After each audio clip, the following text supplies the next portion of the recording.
आपने दो एक्सरसाइज देखी 19.1, 19.2। इसी तरह से मेरा एक स्टूडेंट है जिसका नाम है डोरेमोन, उसने भी दो एक्सरसाइजें देखी 19.1, 19.2 आर डी शर्मा की बुक से। तो मैंने उसको एक फॉर्मूला सिखा दिया। उसको एक फॉर्मूला आ गया x की पावर n dx, ये हुआ करता है x की power n+1 upon n+1 plus c। ये फॉर्मूला उसको याद हो गया। तो मैंने उसको बोला कि चलो एक नया मेथड पढ़ते हैं इंटीग्रेशन का। तो वो कहता है क्यों नया मेथड क्यों पढ़ें, ये फॉर्मूला है ना, इतना अच्छा फॉर्मूला है, इसी फॉर्मूले से मैं सारे क्वेश्चंस कर सकता हूँ। तो मैंने कहा चलो एक गेम खेलते हैं तुम्हारे साथ इंटीग्रेशन का, मैं तुम्हें एक क्वेश्चन देता हूँ तो उसको करके दिखाओ। मैंने उसको एक क्वेश्चन दिया ऐसा 2x + 3 dx, ये मैंने उसको एक क्वेश्चन दे दिया और मैंने उससे पूछा कि इस क्वेश्चन को कर सकते हो क्या इस फॉर्मूले से। बोला हाँ कर देंगे। कैसे करोगे, देखो करके दिखाता हूँ। उसने मुझे फटाफट से करके दिखा दिया। कैसे किया, 2x dx अलग कर लिया और 3 को अलग कर लिया और फिर इसके बाद 2 उसने बाहर लिया और x dx बचा। इसके बाद उसने 3 को यहाँ लिख लिया था और 1 dx। ये हमने 19.1 और 2 में पढ़ा हुआ था, तो वो फटाफट से करने लग गया है इसको और इनके आंसर उसने निकाल कर दे दिया। ये लो सर, कौन सा फॉर्मूला यूज किया है, तो उसने कहा ये वाला फॉर्मूला यूज किया है। ठीक, खतरनाक स्टूडेंट तो होगा ही, मेरा स्टूडेंट है। तो मैंने उसको एक और क्वेश्चन दे दिया, मैंने कहा लो ये करो 2x + 3 का स्क्वायर। बोला ये भी कर दूंगा मैं, इसी फॉर्मूले से कर दूंगा। कैसे, मैंने करके दिखाओ।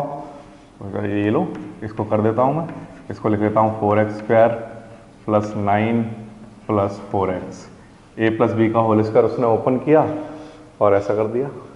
ठीक, इसका इंटीग्रेशन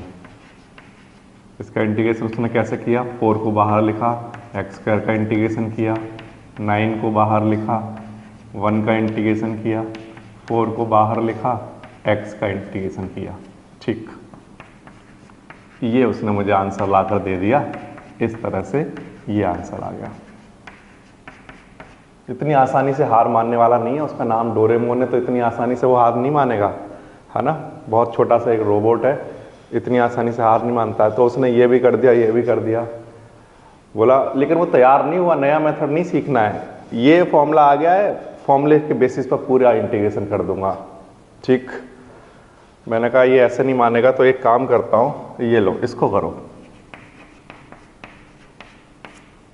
ये लो ये करो। अब इसके बाद ये क्वेश्चन वो करने, उसने कहा अच्छा इसका फॉर्मूला तो मुझे आता नहीं है, लेकिन वो मानने वाला तो है नहीं, खतरनाक स्टूडेंट है ना, ऐसे नहीं मानेगा। उसने कहा बाइनोमियल थ्योरम लगा देता हूँ इसमें, और बाइनोमियल थ्योरम लगा के फिर इसको करता हूँ। मैंने कहा ठीक है करो, बाइनोमियल थ्योरम से इसको ओपन कर लो और इसके बाद इसका इंटीग्रेशन कर दो, फॉर्मूला यही लगने वाला है। अब उसने किया इस क्वेश्चन को, उसने देखा, करता रहा, बाइनोमियल थ्योरम लगाता रहा, इंटीग्रेशन करता रहा, उसको 15-20 मिनट लग गए इस क्वेश्चन को करने में। तब उसको एक बात समझ में आई कि अगर क्वेश्चन ऐसा हो तो चलो ठीक है 5 मिनट में हो जाएगा, ऐसा हो चलो 5 मिनट में हो जाएगा, ऐसा हो तो 15 मिनट में होगा, और अगर ऐसा आ गया तो 2x + 3 की होल पावर 10, ऐसा क्वेश्चन आ गया तब क्या करोगे। तो तब जाकर वो माना कि हाँ एक ऐसा फॉर्मूला, एक ऐसा एक मेथड चाहिए जिससे, क्योंकि अगर मैं एग्जाम में इसको करने बैठूंगा तो ये आएगा करीब आधा पौना घंटा आपको लगा देगा, तो ये बहुत ज़्यादा टाइम कंज्यूमिंग है। तो हमें कोई एक ऐसा मेथड चाहिए जिससे कितनी भी बड़ी पावर आ जाए, कितना भी अच्छा इंटीग्रेशन आ जाए, उसको 5 से 7 मिनट के अंदर कंप्लीट कर लिया जाए, और धीरे धीरे जैसे जैसे प्रैक्टिस होती जाएगी वो 2 मिनट के अंदर कंप्लीट होता जाए। तो वही हमने किया। मैंने उसको एक बात समझाई, मैंने कहा चलो ऐसा करता हूँ, मैं आपको एक मेथड समझाता हूँ और उसको आप ध्यान से सुनो। ये जो आपने किया है, इन्हीं क्वेश्चन को चलिए थोड़ा सा ईजी मैनर में कर लेते हैं। तो एक मेथड सीख लेते हैं, उस मेथड का नाम है integration by substitution. Integration by substitution.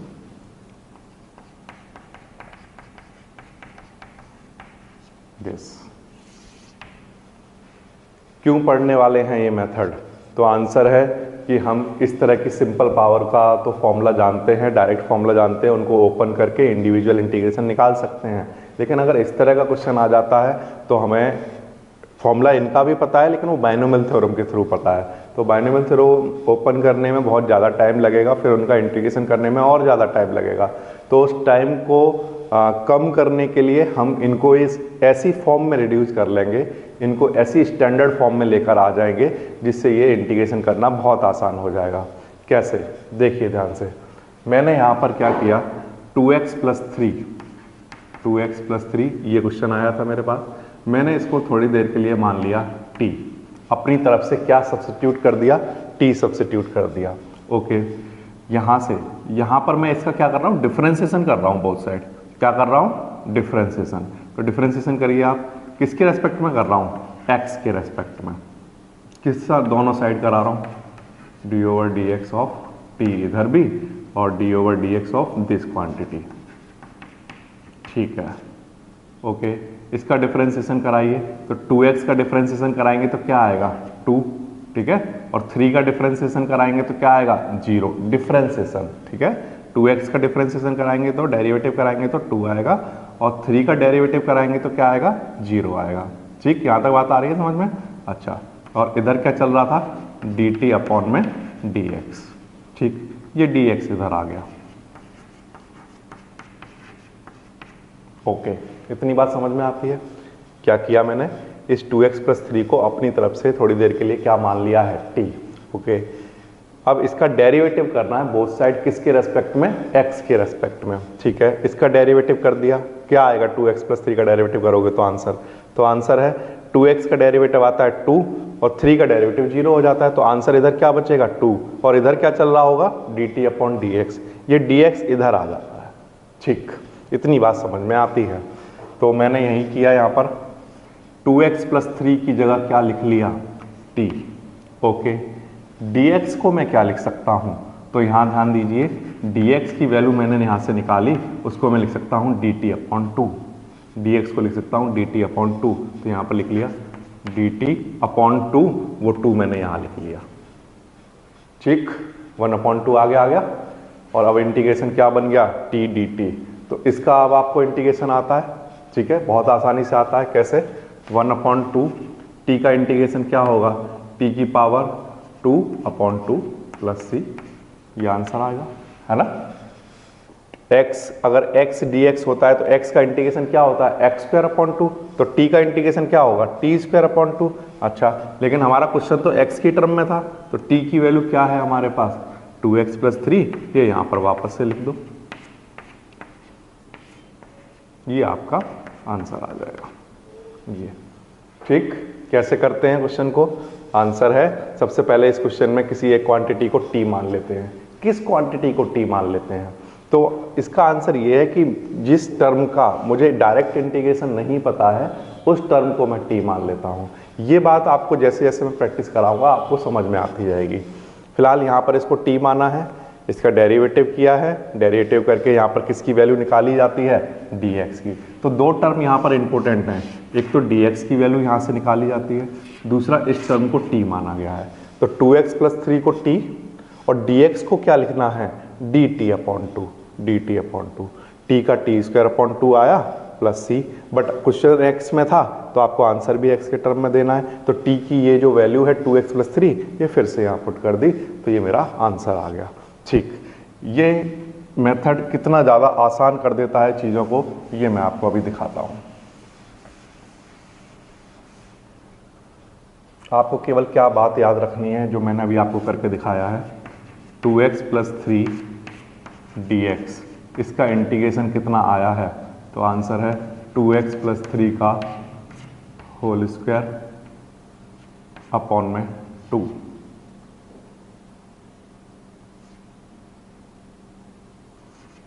Plus c।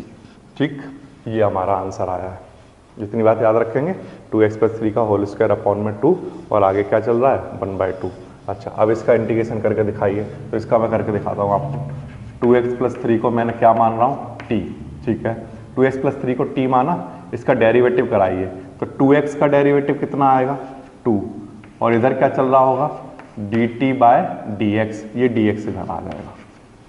फिर से दोनों साइड डेरिवेटिव कराना होता है, ओके। इस टर्म का डिफरेंशिएशन कितना आएगा, तो आंसर इस टर्म का डिफरेंशिएशन 2 आएगा। ये dx कहाँ से आ गया, तो इधर dt अपॉन dx चल रहा होगा, उसका dx ही आ गया, ठीक। तो 2dx किसके इक्वल, dt के। यहाँ से dx की वैल्यू कितनी आएगी, dt अपॉन 2, ओके।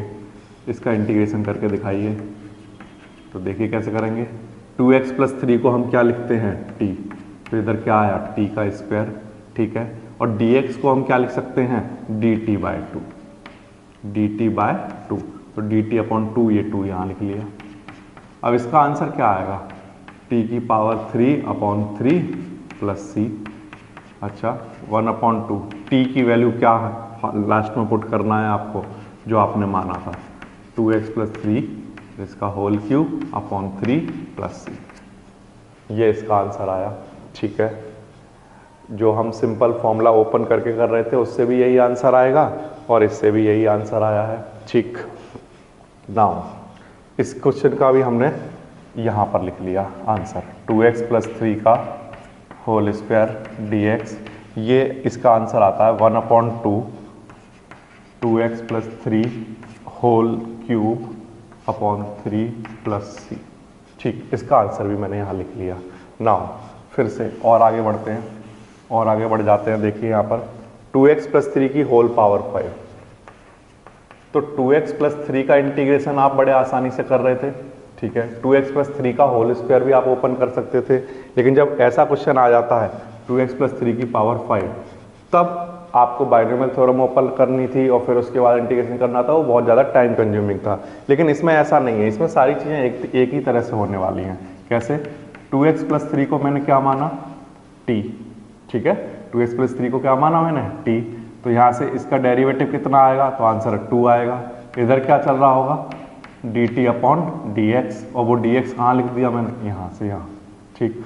यहाँ से dx की वैल्यू क्या आ जाएगी, तो आंसर है dt अपॉन 2, ठीक। इतनी बात समझ में आती है। नाउ 2x प्लस 3 को हमने क्या कहा है, t, इसकी पावर क्या है 5, अच्छा dx को हम क्या लिख सकते हैं, dt अपॉन 2, वो 2 मैंने यहाँ लिख लिया, ठीक। t की पावर 5 का इंटीग्रेशन क्या होगा, t की power 6 upon 6 plus c, 1 upon 2, t कितना, आंसर है 2x प्लस 3, 2x प्लस 3, ठीक है। इसकी whole power 6 upon 6 plus c, ये आ जाएगा, ठीक। इतनी बात समझ में आई। अच्छा, आपने देखा कि अगर मैं इसका बाइनोमियल थ्योरम ओपन करता तो एक बड़ा बनता, उसके बाद इंटीग्रेशन करता, लेकिन यहाँ तो ये क्वेश्चन 3 स्टेप में ही हो गया है ना, बिल्कुल आसानी से हो गया। अच्छा, अब मान लो क्वेश्चन ये ना होकर ऐसा क्वेश्चन हो सर, तो 2x प्लस 3 इसकी पावर 10, ठीक है, ऐसा क्वेश्चन आ गया, तब क्या करेंगे, तो बिल्कुल आसान है ये तो। 2x प्लस 3 को हमने क्या मान लिया, t, ठीक। 2dx, यहाँ पर इसका डेरिवेटिव करेंगे तो क्या आएगा, 2 आएगा, ठीक है। इस दोनों साइड हमें डेरिवेटिव करना होता है, इधर भी डेरिवेटिव करोगे, इधर भी डेरिवेटिव करोगे, इसका तो डेरिवेटिव होकर कितना आ जाएगा 2, और इधर क्या चल रहा होगा dt अपॉन dx, वो dx उठाकर यहाँ लिख देते हैं हम, ठीक। तो 2dx किसके इक्वल आ गया, dt के इक्वल, तो यहाँ से dx की वैल्यू कितनी आ जाएगी, dt अपॉन 2, तो रख देता हूँ यहाँ पर, देखो t की पावर 10, ठीक है, dx dt अपॉन 2, ये 2 मैंने यहाँ लिख लिया, dx की वैल्यू dt अपॉन 2 ये लिख लिया। अब बताओ इसका इंटीग्रेशन कितना होगा, तो आंसर एक पावर ऐड हो जाती है, यहाँ n होता है तो n प्लस 1 हो जाता है, तो ये कितना हो जाएगा, t की पावर 11 अपॉन 11 बस ये आंसर आ गया इसका, ठीक। तो अगर मैं यहाँ 50 लिख दूँ पावर में तब भी कोई फर्क नहीं पड़ता, उसका आंसर x की पावर 51 अपॉन 51 ये आ जाएगा।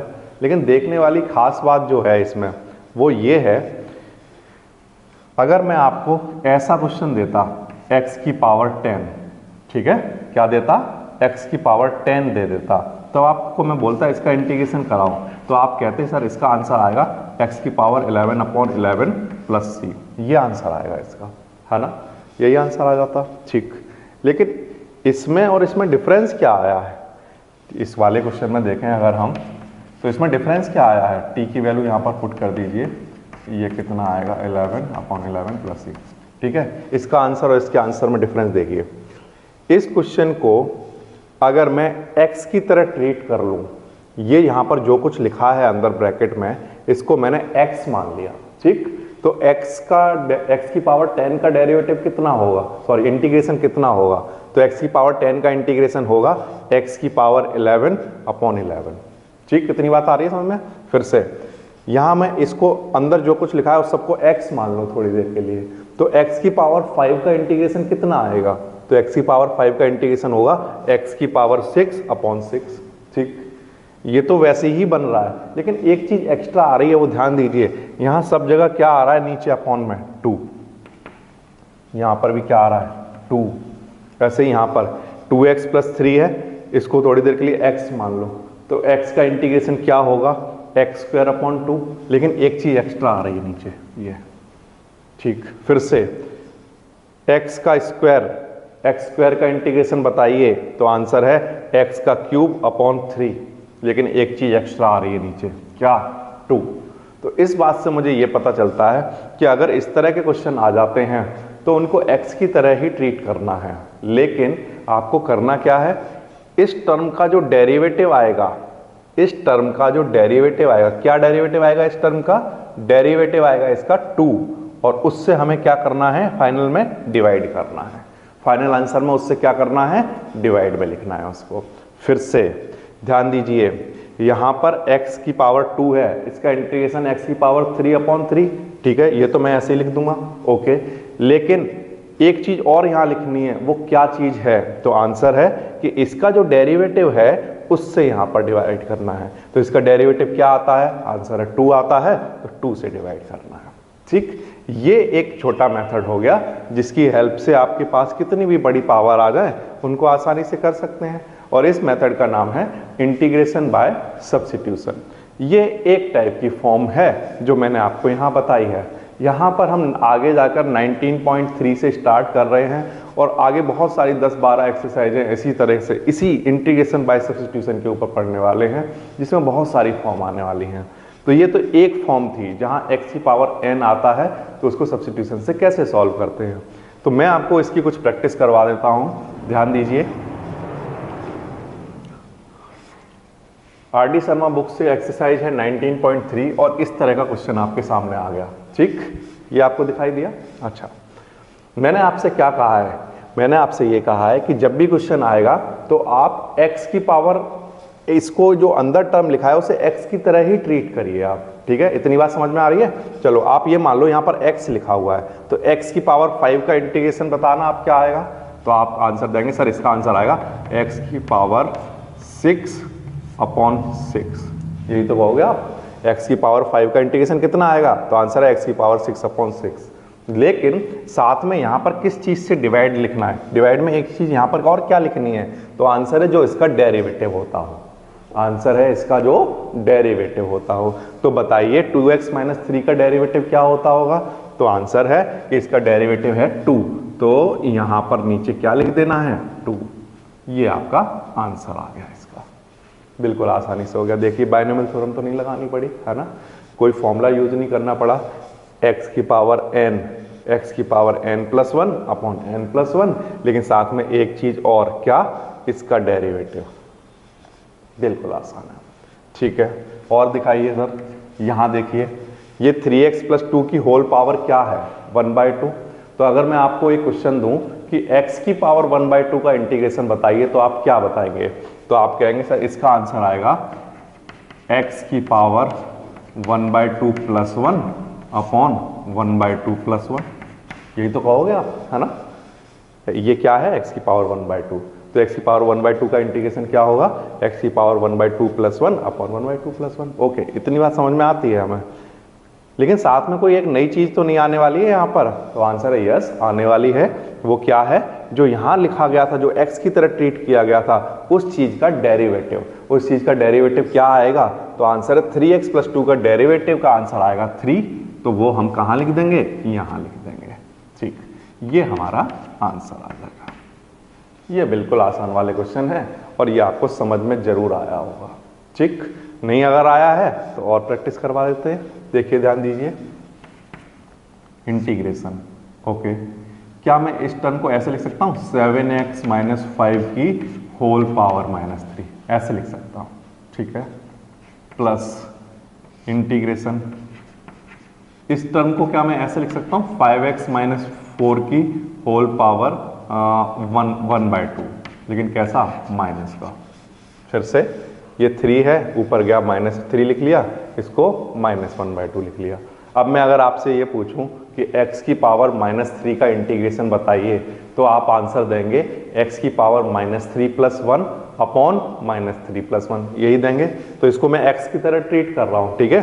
तो ये क्या आएगा, x की पावर -3 + 1 अपॉन -3 + 1, ठीक। इतनी बात समझ में आती है। लेकिन यहाँ पर एक टर्म एक्स्ट्रा यहाँ नीचे डिवाइड में क्या आता है, तो आंसर है इसका जो डेरिवेटिव आएगा वो यहाँ पर लिखा जाएगा, नीचे डिवाइड में लिखा जाएगा।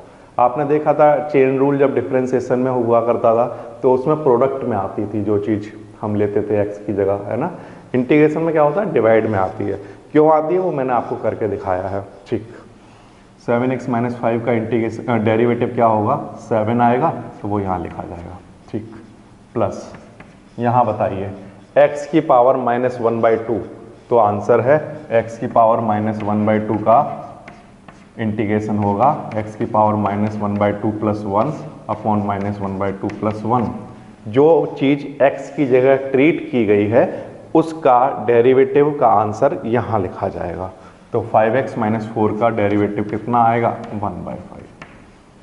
बिल्कुल आसान वाले क्वेश्चन है ये, और बिल्कुल आसान वाली बुक RD शर्मा, और आसान वाली एक्सरसाइज 19.3।